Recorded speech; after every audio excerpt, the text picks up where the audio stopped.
আসসালামু আলাইকুম। Food and travel ব্লগের আরেকটি নতুন ভিডিওতে আপনাদের সবাইকে আমন্ত্রণ জানাচ্ছি। আজকে আমি দেখাচ্ছি আমার মায়ের হাতের রান্না করা একটি সবজির ভিডিও।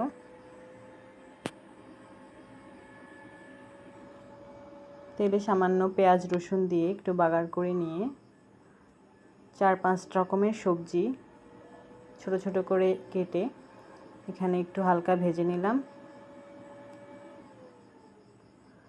হালকা ভেজে এই সবজিগুলোকে সাথে একে একে গুঁড়ো মশলাগুলো অ্যাড করব।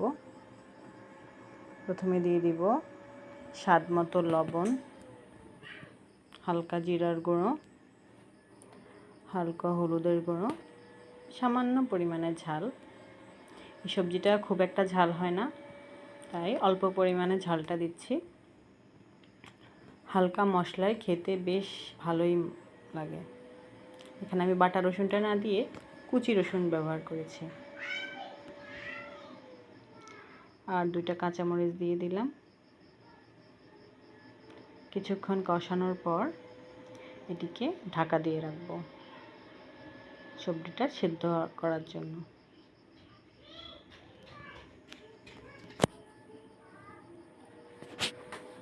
সবজিটা সিদ্ধ হয়ে গেছে, এটাকে আরও কিছুক্ষণ নেড়ে নিলাম। আর সামান্য পরিমাণে সবজিতে চিনি অ্যাড করে দিলাম।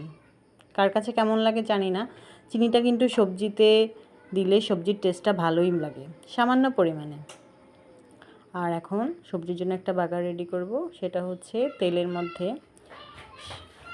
অল্প পরিমাণে সরিষা আর গোটা মিষ্টি জিরা, আবার একটু সামান্য পেঁয়াজ রসুন দিয়ে বাগারটা রেডি করে দিব।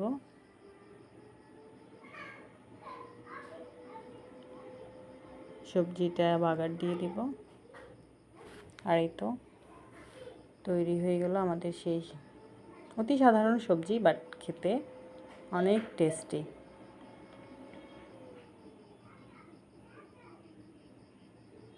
ভিডিওটি ভালো লাগলে লাইক অ্যান্ড শেয়ার করতে ভুলবেন না।